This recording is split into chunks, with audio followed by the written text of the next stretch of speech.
try to put some content up for you guys, so it's not just all textbook and blackboard learning, but we're going to be able to communicate a little bit with technology here. So got this 48 model Chevy. We named it Ruthie. Whole backstory to that, but we're going to try to do some sanding and buffing. I don't know if you can see it or not, but this thing is like so incredibly dirty. Yeah, and it's black. I just scratched it. Going to get it cleaned up. In the initial part of it, it's not really going to matter how we wipe it off, as long as it's with some kind of soft towel, little water, maybe glass cleaner to get everything off of it. And then we'll start doing our sanding and buffing process. Going to start out probably with some 1200 grit and use a DA with some little bit slower sanding there, or slower speed. Then move into more hand sanding on the areas that definitely we see that need it. Just trying to eliminate most of the texture out of this and get rid of any sign of dirt nibs or anything. And then we'll color sand. All right, so now we've got this thing all washed up. Fender cleaned off nice. Got my 2 buckets down here. One with clean water, one with just rinse water in it.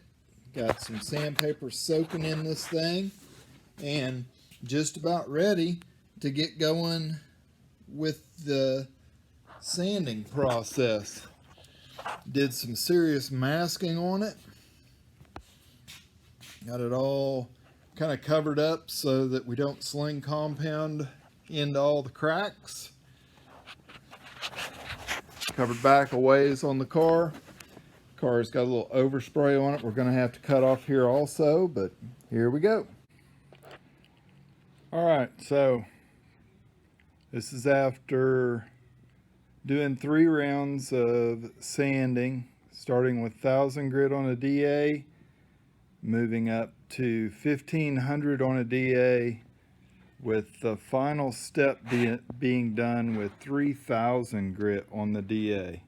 And you can see some reflection from the fluorescent lights or LEDs. And we got it nice and flat with that DA. It's dull, but yet shiny at the same time.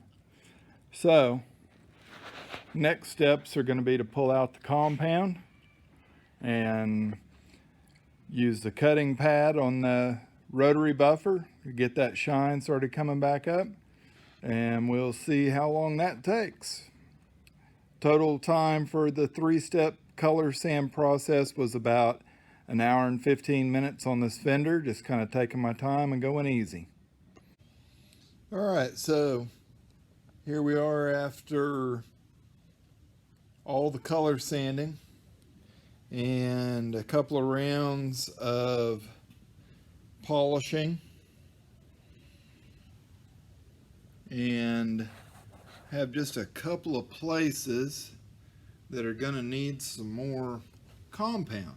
Always sucks to get everything compounded, go back, polish it, clean it up, and you still have a few of these dull little edges on there. Couple things up towards the top of it that are needing some more as well. Can't even see it without throwing a bright light right on top of it there. I don't know how well they'll show up in the video, but I mean, overall the thing's got an excellent gloss on it.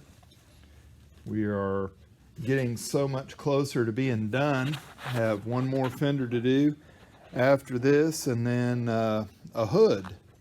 So joy.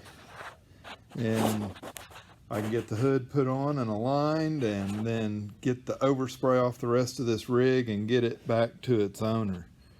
So that's kind of where I'm at today.